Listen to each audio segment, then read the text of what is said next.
Halo semuanya, selamat datang di kuliah Listrik Magnet. Nah, kita akan membahas densitas flux listrik pada silinder koaksial. Sesuai dengan konsep densitas, berarti kita harus menentukan koordinatnya dulu. Nah, karena ini sangat simetris dengan koordinat silinder, jadi ini kita posisikan koordinat ke silinder koaksialnya berada lurus terhadap sumbu Z, kemudian ini adalah sumbu Y, dan ini adalah sumbu X-nya. Diketahui yang memiliki muatan itu adalah yang dinding luarnya. Di sini adalah muatan, ini adalah Q pada silinder luar. Berarti rapat muatannya adalah rho RB, kemudian yang ini adalah Q pada RA. Rapat muatannya kita buat itu adalah R, rho RA. Daerah yang ingin kita tinjau densitasnya itu ada 3. Yang pertama itu adalah daerah pada R lebih kecil daripada RA. Nah, misalkan ini adalah si silindernya, ini adalah penampangnya, ini jari-jarinya, berarti yang ditanyakan adalah daerah yang di sebelah sini. Nah, kita buatlah ini adalah R. Kita masukkan flux listrik atau muatan sama dengan integral tertutup pada dot ds-nya. Nah, kita lihat di sini. Diketahui di sini adalah bahannya itu terbuat dari konduktor sesuai dengan sifat dari konduktor sendiri. Jadi di sini muatannya itu katanya adalah konduktor untuk yang jari-jari RB, untuk yang jari-jari RA juga bersifat konduktor. Kita ingat sifat pada konduktor, kalau misalkan ada muatan dari luar, maka muatan yang di dalam itu langsung terdistribusi di pinggiran dindingnya saja. Jadi akibatnya Q pada daerah di dalam ini itu akan sama dengan 0. Jadi kalau Q-nya sama dengan 0, maka integral tertutup ds ini ya D-nya akan sama dengan 0 juga. Medan listriknya pasti akan sama dengan 0 juga. Oke, selanjutnya untuk daerah yang kedua, yaitu daerah yang R-nya itu lebih besar daripada RA tapi lebih kecil daripada RB. Ini hampir sama dengan pada muatan garis yang kemarin ya, yang sudah kita bahas sebelumnya. Ini adalah X, ini adalah Z, berarti ini adalah si silindernya yang dimaksud. Kemudian di sini muatannya tersebar merata pada pinggirannya, dan inilah elemen muatan yang ingin kita tinjau. Ini adalah ds. Karena muatannya terdistribusi merata pada pinggirannya, maka arah garis listriknya itu akan bersifat radial. Atau kita buat di sini D-nya itu akan D, arahnya adalah AR. Kemudian kita ingat untuk ds-nya silinder itu akan sama dengan, kita asumsikan ini adalah area-nya, jari-jari yang batasannya adalah lebih kecil dari RA dan lebih besar dari RA dan lebih kecil daripada RB. Ini disebut dengan DR, berarti ini R, kemudian sigma, DC, dan juga DZ. DZ itu adalah bagian tingginya karena dia sejajar dengan sumbu Z, maka ini adalah DZ.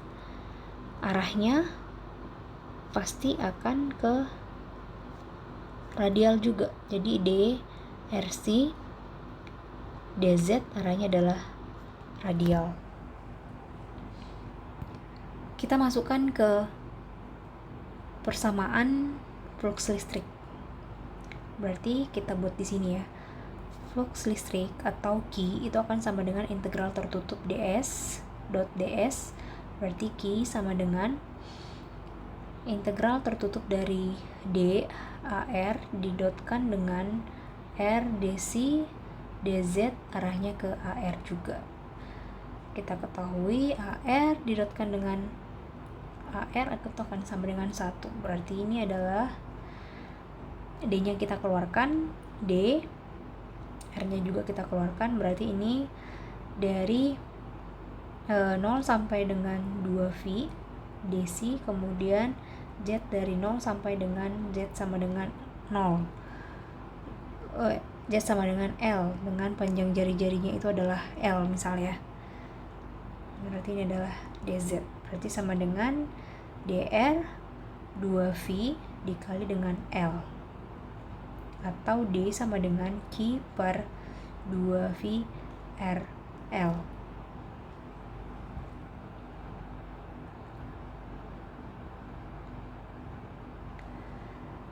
Kita lanjutkan untuk daerah yang terakhir, yaitu daerah R lebih besar daripada RB.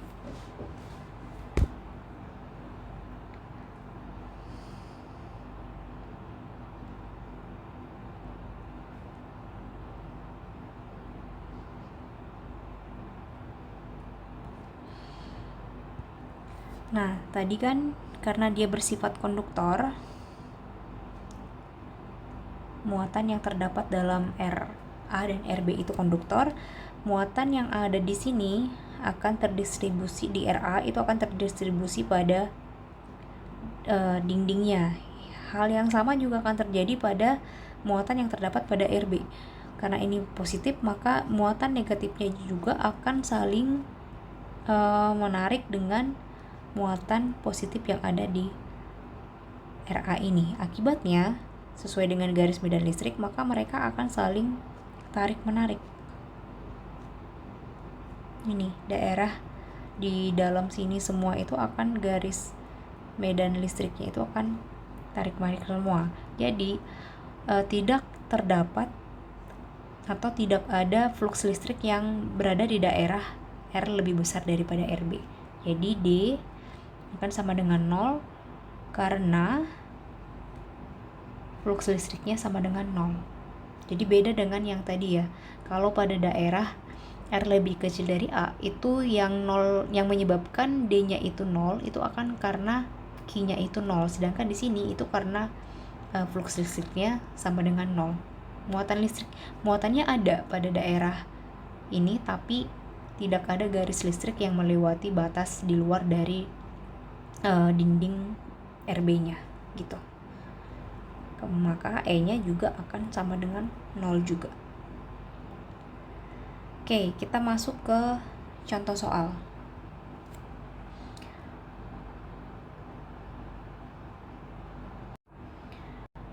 Nah, oh iya, tambahan dari sini adalah karena tadi karena dilihat dari konsep medan listriknya ini akan menyebabkan Q pada silinder dalam, atau biar istilahnya sama, ini kita buat Q pada RA itu akan sama dengan negatif Q dari RB. Akibatnya ini akan menjadi Q-nya itu kan adalah rapat muatan dikalikan dengan A, jari-jari A, minus R A jari-jari B.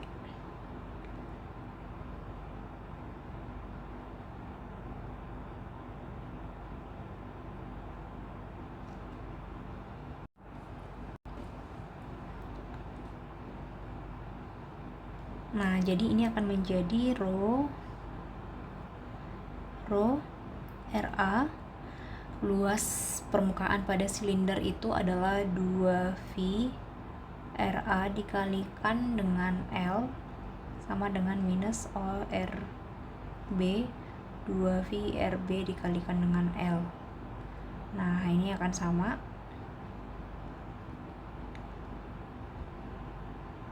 Jadi rho pada RA itu akan sama dengan rho pada RB nantinya.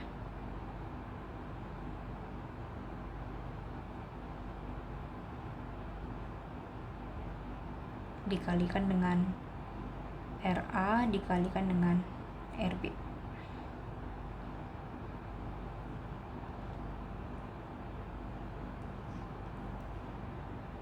Nah, dari sini berarti bisa dipastikan, bisa diperoleh RA dikalikan dengan jari-jarinya itu akan sama dengan RB dengan jari-jarinya juga RB.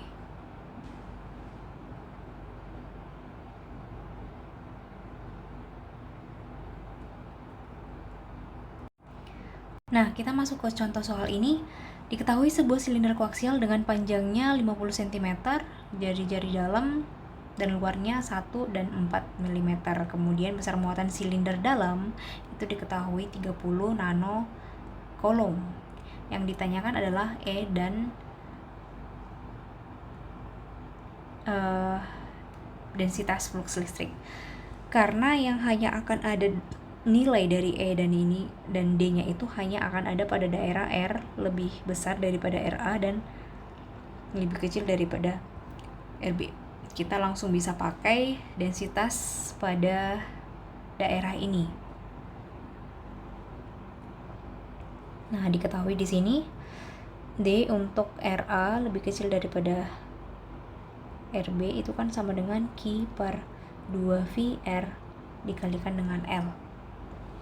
Diketahui pada konsep yang sebelumnya juga bahwa Q RA itu akan sama dengan minus Q RB.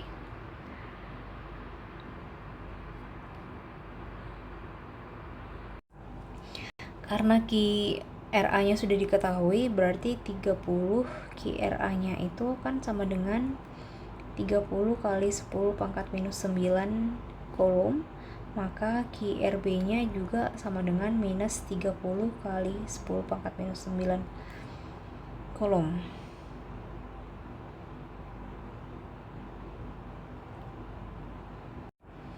Nah, maka ini D sama dengan Q-nya 30 kali 10 pangkat minus 9 coulomb per 2V. R-nya misalkan kita ingin mencari D pada RA ya, maka ini 10 pangkat minus 3 dikali dengan 0,5 menjadi 9,55 kali 10 pangkat minus 6 cm per coulomb per meter kuadrat.